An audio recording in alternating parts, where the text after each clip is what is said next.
Imagine that you were walking through a quiet Japanese garden just after sunset.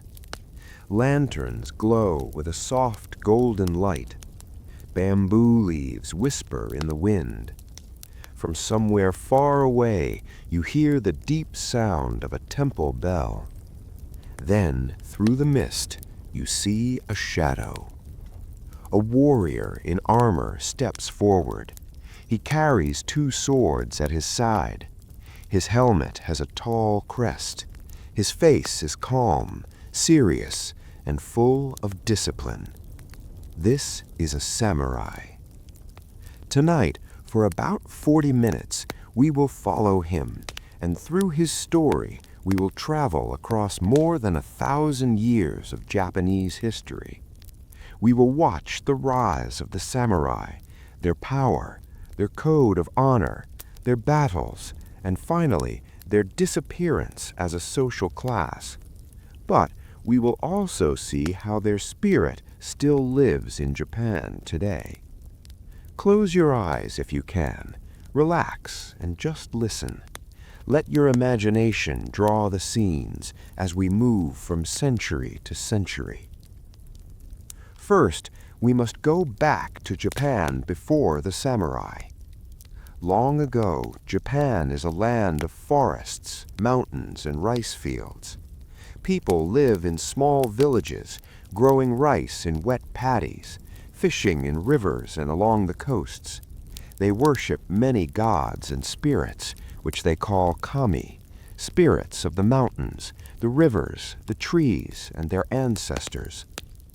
By the 7th and 8th centuries, a powerful royal court has formed in the city of Nara, and later in Heian-kyo, the city we now call Kyoto. The emperor and his noble families live in wooden palaces with painted screens and gardens full of flowers. Elegant men and women write poetry, play music, and wear many layers of silk. At the same time, another religion arrives from the Asian continent, Buddhism. Monks build temples, copy sacred texts, and think deeply about life, suffering, and the path to enlightenment. Buddhist statues of bronze and wood appear, calm and mysterious. But outside the capital, in the provinces, life is different. Far from the emperor's palace, local leaders must protect their rice fields, their villages, and their roads from bandits and enemies. They need strong men who can fight on horseback, use bows, and later swords. These men are the first warriors, called bushi. Soon, another word will be used for them, samurai, which originally means those who serve. These early samurai are not yet a great class with strict rules. They are tough mounted fighters connected to rich landowners. They collect taxes, guard estates, and sometimes fight in small private wars. Over time, some families of warriors become stronger and their names grow famous, the Taira and the Minamoto. Now, picture Japan in the late 11th century. The emperor is still in Kyoto, but his power is weaker. Noble families are divided. The Taira family holds great influence in the capital, and many people resent them. The Minamoto family, once defeated, rises again. The two clans clash in a long and dramatic conflict called the Genpei War. Imagine battles along riverbanks, on beaches, and in narrow valleys. Warriors in colorful armor ride on horseback, shooting arrows with long bows. Samurai shout their names and ancestors before charging so that everyone will know who fought bravely and who died with honor. One famous scene takes place at the Battle of Uji. The Minamoto army must cross a bridge to reach their enemy, but the Taira are waiting on the other side. To slow the Minamoto down, the Taira soldiers begin to destroy the bridge, breaking the planks, pushing them into the river below. Under a hail of arrows, Minamoto warriors run across what remains, some falling into the water, others pressing forward, driven by duty and loyalty. The war lasts for years, changing the country. In 1185, at the Battle of Dan-Uura, the Taira are finally defeated at sea. Their ships crash against the waves, arrows fly, and many warriors, including child nobles, throw themselves into the water rather than be captured. The Minamoto win. From this victory, a new form of government appears. In the city of Kamakura, far from the imperial court, the warrior Minamoto no Yoritomo sets up a military government. It is called the Bakufu, and Yoritomo takes the title of shogun, or general. The emperor still exists in Kyoto, but real power now lies with the shogun and his warrior government in Kamakura. This is the beginning of Japan's first shogunate and the true age of the samurai. Imagine Kamakura at this time. It is not as elegant as Kyoto. The buildings are more practical, the streets full of warriors, horses, and messengers. Here, decisions are made not with poetry, but with swords and scrolls of orders. Under the Kamakura shogunate, the samurai become a clearly defined class. They swear loyalty to their lord in exchange for land or income. Their duty is to fight for him, guard his territories, and follow his commands. A bond of loyalty forms between lord and vassal, deep and personal. The samurai's main weapon is still the bow, used from horseback, but the sword becomes more and more important. Japanese swordsmiths learn to create blades of incredible sharpness and beauty, using layers of steel folded many times. The curved katana, carried with its partner, the shorter wakizashi, becomes a symbol of the samurai's soul. Around this time, Zen Buddhism spreads among the warriors. Zen teaches simplicity, discipline, meditation, and awareness of the present moment. Some samurai sit quietly in temples, facing a blank wall, focusing only on their breathing. They seek calmness even in the middle of danger and acceptance of death as a natural part of life. This combination of martial skill, discipline, loyalty, and spiritual reflection will later grow into what people call Bushido, the way of the warrior. But the samurai of Kamakura will soon face a terrifying challenge from outside Japan. In the 13th century, a vast empire has arisen in Asia, the Mongol Empire. Under Kublai Khan, the Mongols conquer large parts of China and then turn their eyes toward Japan. Twice, in 1274 and 1281, huge Mongol fleets sail across the sea toward the Japanese islands. Imagine dark clouds over the ocean, rows of foreign ships approaching the coast, drums sounding across the waves. On land, Japanese samurai prepared to defend their homeland. They build stone walls along the beaches of Kyushu. When the Mongols land, the fighting is fierce. The Mongol soldiers use different tactics from the Japanese. They fight in large, organized units, use powerful composite bows, and throw explosive bombs that burst with sound and flames. Japanese warriors are used to single combat, calling out their names, riding forward to duel one opponent. Now they must face masses of soldiers moving together. The battles are brutal and confusing. Yet each time, powerful storms blow in from the sea. Winds and waves smash many of the Mongol ships, scattering them and sinking them. The Japanese later call these storms kamikaze, meaning divine wind, believing the gods have protected their land. The Mongol invasions are beaten back, and the samurai are victorious. but the long defense has cost the Kamakura government a lot of money. There are few new lands to give as reward. Many samurai feel poor and unhappy. In the 14th century, rebellion and political struggles shake Japan again. The Kamakura shogunate falls. A new shogunate, ruled by the Ashikaga family, appears, with its capital closer to Kyoto. For a time, there are even two emperors, one in the north, one in the south, each claiming to be the true ruler. Slowly, the central power weakens. Local lords called daimyo grow stronger. The country begins to drift toward a long period of civil war. Imagine Japan in the 15th and 16th centuries. Castles rise on hilltops and valleys.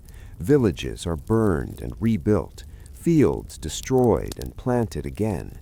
All around, banners fly above armored warriors as armies march year after year. This is the Sengoku Jidai, the age of warring states. During this time, samurai culture changes. Battles are larger and more deadly. Daimyo compete endlessly for territory and power. Samurai must be both brave and clever, good fighters, but also good planners. New weapons appear. In the mid-1500s, Portuguese traders arrive with something completely new to Japan: guns. These early matchlock firearms, called teppo, quickly spread. Some daimyo understand their power and use them on a large scale. On battlefields, lines of gunners fire in turns, while spearmen and swordsmen charge forward. Traditional armor is adapted to stop bullets. Formations change. Yet even with these changes, the ideals of the samurai remain important: courage, loyalty, and skill. Many famous warriors and strategists appear in this age, some real, some half-legend. Stories of duels, ambushes, and clever tricks are told and retold. Three leaders in particular will shape the end of this chaotic era. First comes Oda Nobunaga, a ruthless and brilliant daimyo. Nobunaga uses guns and strict organization to defeat many rivals. He burns temples that oppose him, breaks old traditions, and dreams of uniting all Japan. After Nobunaga's dramatic death, his former general Toyotomi Hideyoshi continues his work. Hideyoshi was born a peasant, yet rises to become the most powerful man in the land, a shocking story in a society ruled by birth and rank. He finishes the unification of Japan, builds a great castle in Osaka, and even tries to invade Korea. Finally, after Hideyoshi's death, another powerful lord, Tokugawa Ieyasu, wins the decisive Battle of Sekigahara in 1600. Armies clash under dark skies and rising fog. Flags of many clans flap in the wind. At the end of the day, Ieyasu stands victorious. In 1603, he becomes shogun and establishes his government in Edo, the city we now call Tokyo. A new chapter of samurai history begins. Under the Tokugawa shogunate, which will last more than 250 years, Japan enters a long period of peace and stability. Imagine Edo in the 17th century. It is a busy city with rivers and canals, wooden bridges crowded with people, shops selling rice, fish, and cloth. In time, Edo will become one of the largest cities in the world. The country is finally unified. The Tokugawa shoguns rule from Edo, while the emperor remains in Kyoto as a religious and cultural figure. Hundreds of daimyo still control their own lands, but they must obey the shogun. To keep them loyal, the Tokugawa create a clever system called Sankin Kotai, alternate attendants. Daimyo are forced to spend part of each year in Edo, leaving their families there as a kind of hostage. They travel back and forth along specially maintained roads, bringing huge processions of samurai, servants, and goods. This system is expensive and prevents the lords from saving money to rebel. For the samurai, peace brings big changes.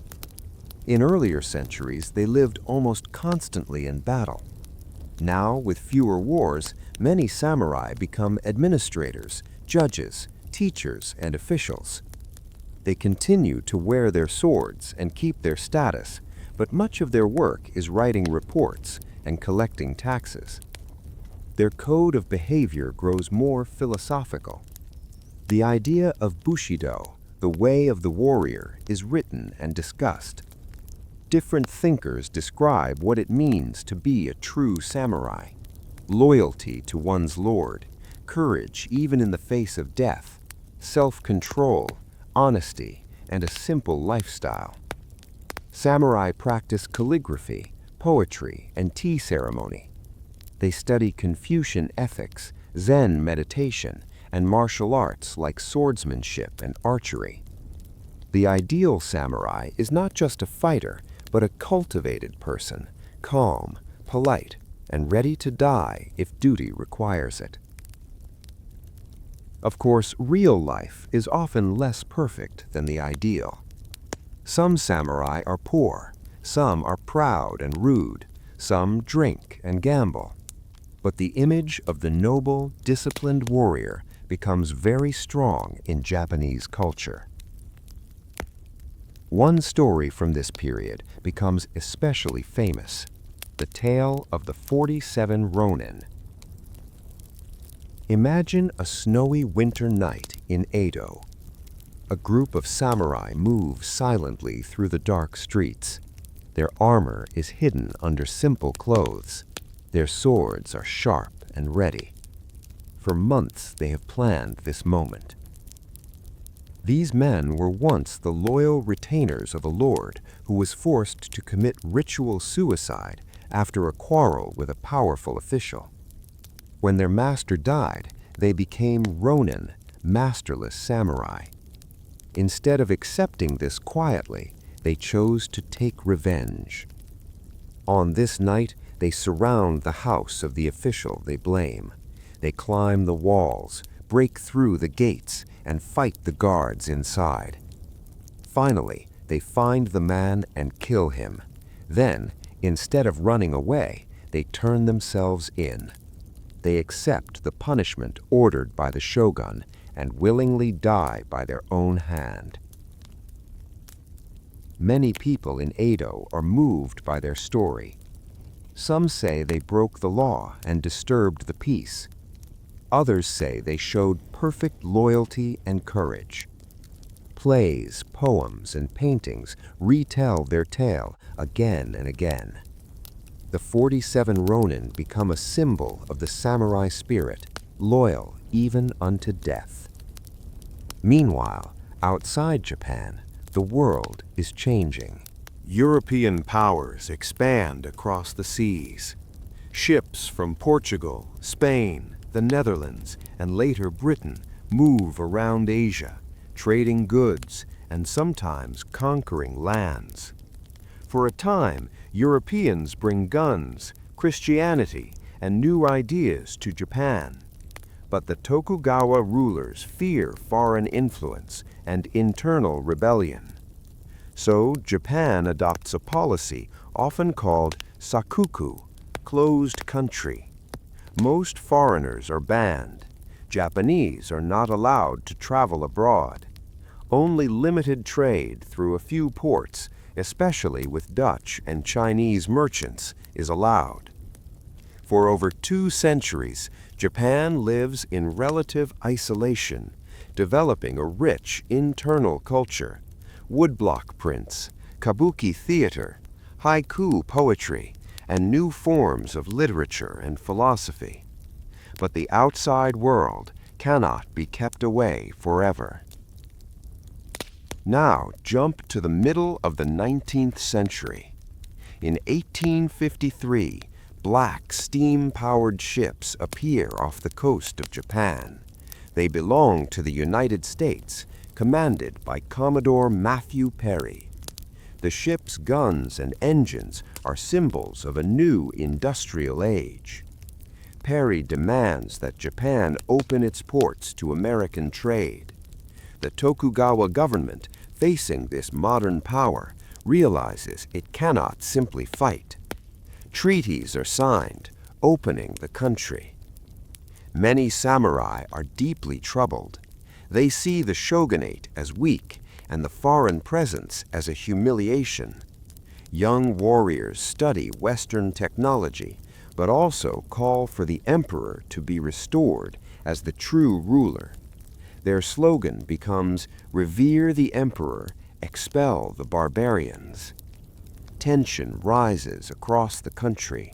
Some samurai attack foreigners, others support modernization. Different domains choose different sides. Between the 1860s and 1868, political struggle and civil war shake Japan. Loyalists from domains like Satsuma and Choshu march under the name of the emperor against the Tokugawa shogunate. In 1868, the shogunate falls, and a young emperor, Mitsuhito, later called Meiji, takes direct power. This event is known as the Meiji Restoration. Now, Japan begins a process of rapid modernization. New schools, new industries, railways, telegraphs, and a modern army and navy based on Western models. For the samurai, this is the beginning of the end. The new Meiji government wants to create equality of status among citizens and a centralized state. Special privileges of the samurai class are slowly taken away. First, their right to carry swords in public is limited. Eventually, laws make it illegal for ordinary people to wear swords in the streets. Samurai stipends, payments they received from their lords, are cut, then transformed into government bonds. Some former warriors invest well and become businessmen or officials. Others become poor. Many samurai feel lost. Their way of life, built on loyalty to a lord and skill in war, seems to have no place in a modern world of factories, companies, and Western uniforms. Some accept the changes and take new roles: teachers, officers in the new army, policemen, politicians. Others resist. In 1877, one of the last major samurai rebellions breaks out, the Satsuma Rebellion, led by Saigo Takamori, a respected former samurai and Meiji leader who has become disillusioned. Imagine samurai in traditional armor and swords facing soldiers of the new government armed with rifles and modern artillery. The rebels bravely fight, but are outnumbered and outgunned. After months of struggle, they are defeated. With this, the age of the samurai as a class of hereditary warriors truly ends. But their image does not disappear. In the late 19th and early 20th centuries, Japan continues to modernize quickly.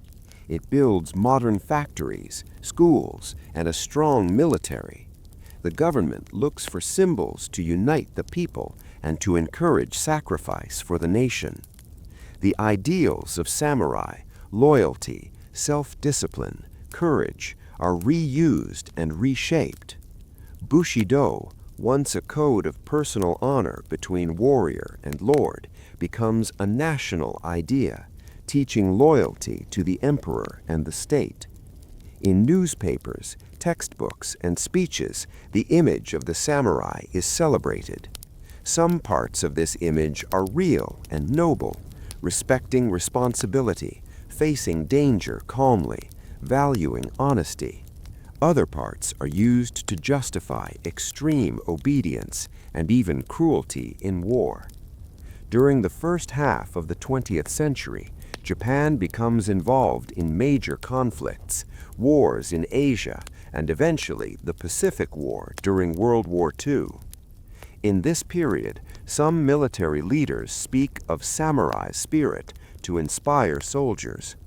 The word kamikaze, once used for the storms that saved Japan from Mongol invasion, is used again for suicide pilots.